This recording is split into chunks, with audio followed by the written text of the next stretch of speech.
ጤና ይስጥልን የከበረ ሰላምታችን በመላው ዓለም ሆናችሁ ዩቲዩብ ቻናላችንን ለምትከታተሉ አድማጮቻችን ሁሉ ይድረስ ብለናል። ለዚህም ሰዓት በርከት ያሉ ስፖርታዊ ጥንቅሮችን ለእናንተ ውድ አድማጮቻችን እንዲሁ ብትሰሟቸው ብለን የመራረጥናቸውን ስፖርታዊ ጥንቅሮች ይዘንላችሁ መተናል። እንደውል ጊዜው ላይክ አርጋችሁን ጀምሩ ውድ ቤተሰቦቻችን፣ ሐሳብ አስተያየታችሁን አጋሩን። በተለይም በምሽት ጨዋታ ቻሊያም በክረምት የዝውውር መስኮት ላይ መልካታችሁን ልታጋሩን ትችላላችሁ። በዚህኛው ጥንቅራችን ትላንት ብዙ ክስተት ወደ አስተናገደው የቼልሲና ወደ ቤኔፊካ ጨዋታ እንሻገር። ጨዋታው በቼልሲ 4-1 አሸናፊነት ተጠናቋል። ቼልሲ ሩብ ፍጻሜውን መቀላቀሉን አረጋግጧል። ጨዋታው ላይም ግብ በማስቆጠር ረገድ ሪስ ጄምስ 64ኛው ደቂቃ ላይ ቼልሲን ቀዳሚና መሪ አድርጎ ነበር።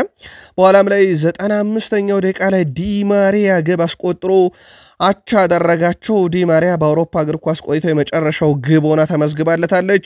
ከዛ በኋላ በጭማሪው ደቂቃም 92ኛው ደቂቃ ላይ ክሪስታኒ በቤኔፊካ በኩል በቀይ ካርድ ወጣ። ነገሩ ከዚህ በኋላ ለቼልሲ ቀላል ነበረ። ንኩንኩ 108ኛው ደቂቃ ላይ፣ ኔቶ 115ኛው ደቂቃ ላይ፣ ኬረን ዲስፕሪሃል 117ኛው ደቂቃ ላይ ለቼልሲ ግብ አስቆጥሮ ቼልሲ በአጠቃላይ በ130 ደቂቃ በ120 ደቂቃ 4-1 በሆነ ውጤት ቤኔፊካን በማሸነፍ ሩብ ፍጻሜውን መቀላቀሉም ተረጋግጧል። የቤኔፊካ ግብ እንግዲህ በዲማሪያ የተገኘች የመጨረሻም ግብ ነበረች። ሞይሰስ ካይሴዶ የማስጠንቀቂያ ካርድ መመልከቱን ተከትሎ በቅጣት የሩብ ፍጻሜ ጨዋታ ያመልጠዋል። ይህ ለቼልሲ ጥሩ የሚባለው ዜና አይደለም። ቼልሲ በሩብ ፍጻሜ ብራዚሉን ክለብ ፓልሜራስን ሲገጥም የቀጣይ ዓመት ተጫዋቻቸው ኢስታቪ ዊሊያን በተቃራኒ ገጥማሉ። ቼልሲዎች ሩብ ፍጻሜ መድረሳቸውን ተከትሎ እስካሁን 40 ሚሊዮን ፓውንድ የሚጠጋ ገንዘብ ወደ ካዝናቸው እንደዚሁ ማስገባታቸው ተረጋግጧል።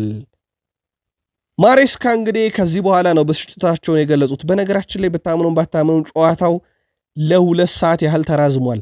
ለ2 ሰዓት መራዘሙ ብቻ አይደለም፣ 85ኛው ደቂቃ ላይ የተቋረጠ ጨዋታ ነው ለ2 ሰዓት የተራዘመው። ኦልሞስት የመደበኛ ደቂቃው ሊጠናቀቅ 5 ደቂቃ ያለቢትሩ ጭማሪ 5 ደቂቃ ነበርና እንደ አጠቃላይ በመደበኛ ደቂቃ 5 ደቂቃ ሲቀረው ነው ጨዋታው የተቋረጠው፣ ያውም ለ2 ሰዓት። ማሬስካ እዚህ ጋር ነው እንግዲህ ይህ ቀልድ እንጂ እግር ኳስ አይደለም፣ በፍጹም ሊሆን አይገባም። እንዴት አንድ እግር ኳስ ለ2 ሰዓት ያህል ይቋረጣል? በፍጹም በእግር ኳስ ሕግ ተቀባይነት የለውም ብለዋል። እሳቸው ረዳለውኝ የተፈጠረውን ሁኔታ በአየር ንብረት ሁኔታ ነው የተቋረጠው። ያ ማለት ይሄ ጨዋታ እየተደረገበት ያለው ቦታ ትክክለኛ ቦታ አለመሆኑን ሁላችንም የተገነዘብንበት ይመስለኛል። እግር ኳስ ለ2 ሰዓት እንዴት ይራዘማል ብለዋል እሳቸው። እናም በርካቶች ሲስቁ ነበረ፣ ምግብ ሲመገቡ ነበር፣ ስልካቸውን ጨዋታ እንዳለ እንኳን ረስተውት ነበረ ተጫዋቾቹ ጭምር ብለዋል። በኋላም ላይ እንግዲህ 85ኛው ደቂቃ ላይ የተቋረጠው ኳስ ሲመለስ ብዙ ነገሮችን ቀይሯል። እውነት ነው። ቤኔፊካ አገግሞ ረፍት አድርጎ መጥቷል። ያንን አጋጣሚ ተጠቅመው በሃንጌል ዲ ማሪያ ግብ አግኝተው ጨዋታውን ወደ ተጨማሪ ደቂቃ እንዲያመራ አድርገውታል ቤኔፊካዎች። ይህን እድል ያገኙት ቤኔፊካዎች እንደሳቸው መልከታ ከሆነ በቂ ረፍት አድርገው መምጣታቸው ነው ብለዋል። አንድ ውድድር 6-7 ጊዜ ውድድሩ የሚቋረጥበት አጋጣሚ ከተፈጠረ ይቅዱ ልክ አልነበረም ብለው ፊፋንም ተችተውታል። በተለይም አሜሪካ ላይ መደረጉ ትክክል እንዳልነበረ ተችተዋል። በነገራችን ላይ ወደ 6ኛ ጨዋታ አካባቢ ነው በአየር ሁኔታ ምክንያት ሲቋረጥ ቼልሲንም ትልቅ ዋጋ ሊያስከፍል የነበረ ሂደት ተፈጥሯል። ቤኔፊካዎች አገግመው መጥተው ጨዋታውን ላይ ግብ አስቆጥሮ ነበር። እሳቸው ከእግር ኳስ ውጭ የሆነ ነገር ነው የተደረገው ብለዋል። ጨዋታውን በቀጥታ ስርጭት ሲያስተላልፉ ከነበሩ ጣቢያዎች ላይ አንደኛው የተገኘው ጆን ኦቤ ሚካኤል ነው። 5 እና 4 ደቂቃ እየቀረ ጨዋታን ከማቋረጥ ጨዋታውን መጨረስ ይሻል ነበር። ምክንያቱም ተጫዋቾች ከሜዳ እስኪወጡ ዳኛው እስኪያወራ ሁላ በአጠቃላይ 4 ደቂቃ ፈጅቶ ነበር። ያ ማለት ዳኛው ባወሩበት ሰዓት ላይ ጨዋታውን አስቀጥለውት ቢሆን ኖሮ ጨዋታው ይጠናቀቅ ነበር። ቼልሲም ለረጅም ደቂቃ ለመጫወት አይገደድም ነበር።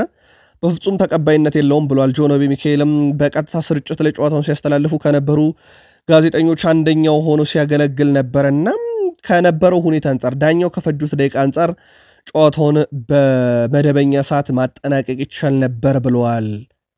ሌላው ኤንዞ ማሬስካ ከጨዋታው መጠናቀቅ በኋላ ከጋዜጠኞች ጋር ቆይታ ካደረጉበት ነገር ስለ ጨዋታው ሲጠየቁ ስለ ዳኝነትም ነበረ። እዛ ላይ ራሱ እሳቸው አንዳንድ ጊዜ ስለ ዳኞቹ መናገር እጅግ በጣም ይከብደኛል ያሉት በፍጹም ስለ ዳኛው መናገር አልፈልግም ብለዋል።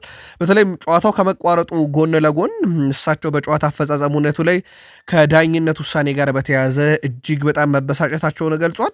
በእርግጥ በዳኝነት ውሳኔ ላይ የመጀመሪያው ክለብ ቼልሲ አይደለም ቅሬታ ሲያቀርብ፣ በርካታ ክለቦች ከዳኝነት ጋር በተያያዘ ቅሬታ አቅርበዋል። ቼልሲ በምድቡ ሁለተኛ ጨዋታ ላይ ከዳኝነት ጋር በተያያዘ የኒኮላስ ጃክሰን ቀይ ካርድ ነበረ። አሁን ደግሞ እሳቸው እንዳጠቃላይ በቤኔፊካ ጋር በነበረው ጨዋታ ዳኛው በሜዳ ላይ ሲወስኗቸው የነበሩ ውሳኔዎች እጅግ በጣም የሚያበሳጩ ናቸውና አንዳንድ ጊዜ ስለ ዳኝነቱ መናገር እጅግ በጣም ከባድ ነው። ስለዚህ ጉዳይ ከመናገር ብቆጠብ ይሻለኛል ሲሉ ተደምጠዋል። ሞይሰስ ካይሴዶ የጨዋታው ኮከብ ተብሎ ተመርጧል። ወደ ቤተሰቦቻችን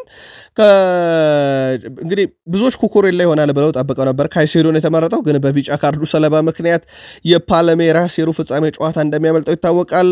በነገራችን ላይ ዲ ማሪያም የመጨረሻው ግብ ነው ብለናቸዋል። በቤኔፊካ ቤት በአውሮፓ እግር ኳሱ የመጨረሻው ግብ ናት። ወደ ቀደመ ክለቡ ሮዛሪዮ ይመለስና ከቀጣዩ ውድድር ዓመት ጀምሮ ለሮዛሪዮ ነው የሚጫወተው። ወደ ቤተሰቦቻችን የቼልሲና የቤኔፊካ ደጋፊዎች ጨዋታውን ተመለከታችሁት ወይ? 85ኛው ደቂቃ ላይ ጨዋታው ሲቋረጥ 2 ሰዓት ጠብቃችሁ ጨዋታውን ጨረሳችሁት ቀጠላችሁት ወይንስ? መልከታችሁን በሐሳብ መስጫ ሳጥናችን ላይ ብታጋሩን ደስ ይለናል። የምዕራብ ለንደኑ ክለብ ቼልሲ እንግሊዛውን የፊት መስመር ተጫዋች ጄም ጌንትስ ለማስፈረም ከዶርትመንድ ጋር ከስምነት ደርሰዋል። ሰማዮቹ ተጫዋቹን ለማስፈረም ከቦሩሲያ ዶርትመንድ ጋር ከስምነት መድረሳቸው የተገለጸ ሲሆን በቀጣይ የጤና ምርመራውን ያደርጋል ተብሏል። አብዛኞቹ እንደውም እያደረገ ነው የሚሉ መረጃዎች ሲወጡ ነበረ። ቼልሲዎች ተጫዋቹን በ7 ዓመት ኮንትራት ለማስፈረም ቀደም ብለው በግል መስማማታቸው ይታወቃል። ከ5 ዓመት በፊት ከማንቸስተር ሲቲ አካዳሚ ዶርትመንድን የተቀላቀለው ጄሚ ጌተንስ ለዋናው ቡድን 106 ጨዋታዎችን ማድረግ ችሏል።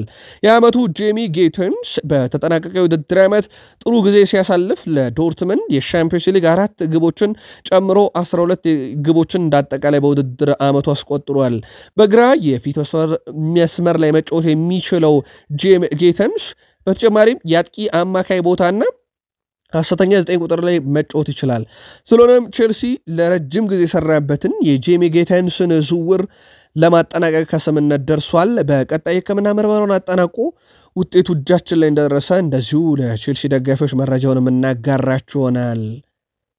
ሌላው በባለፈው ክረምት ወደ ቡድናቸው የቀላቀሉት ሬናቶ ቬጋን ከክለቡ እንደሚሰናበት አረጋግጧል። ቼልሲዎች በፍጹም የቋሚነት ስፍራን ወይም የመጫወቻ ደቂቃን ዋስትና እንደማይሰጡት አረጋግጠውለታል። ስለሆነም ተጫዋቹ አዲስ ክለብ ለማፈላለግ ይገደዳል ብለዋል ቤን ጃኮብስ። ቼልሲዎች ምናልባት የተጠና ዝውውር ማድረግ አለባቸው የሚል ጥያቄ የሚያስነሳ አይነት ተጫዋች ነው ሬናቶ ቬጋ። ገና በቅርቡ ነው ወደ ቡድኑ እንዲቀላቀል አድርገውት የነበረው፣ ግን ለቡድኑ ይሄ ነው የሚባል ግልጋሎት ሳይሰጥ ለዩቬንቱስ በውሰት ሰጡት። አሁን ደግሞ ከክለቡ እንዲወጣ ግፊት እያደረጉ ነው። ስለዚህ ቼልሲዎች አንዳንድ ጊዜ የሚያስፈርሟቸው ተጫዋቾች መብዛት ለቡድኑ ችግርና እንቅፋት ነው እንደሚባለው ሁሉም ወዲያው ነው የሚያሰናብቷቸው ተጫዋቾች ወይ በውሰት ይሸጧቸዋል ወይ በአመቱ ወይ በ2 ዓመቱ ለገበያ ያቀርቧቸዋልና አንደኛው ማሳያ ሬናቶ ቬጋ ነው ማለት ይቻላል። ተጨማሪ መረጃዎችን እንደዚሁ ይዘንላችሁ ምንመጣ ይሆናል። ላይክ፣ ሰብስክራይብ፣ ሼር በሐሳብ መስጫ ሳጥናችን ላይ መልካታችሁን ማጋራት እንዳይዘነጋ ብለን የአሁኑን ጥንቅር እዚህ ጋር ቋጨን። መልካም ቀን።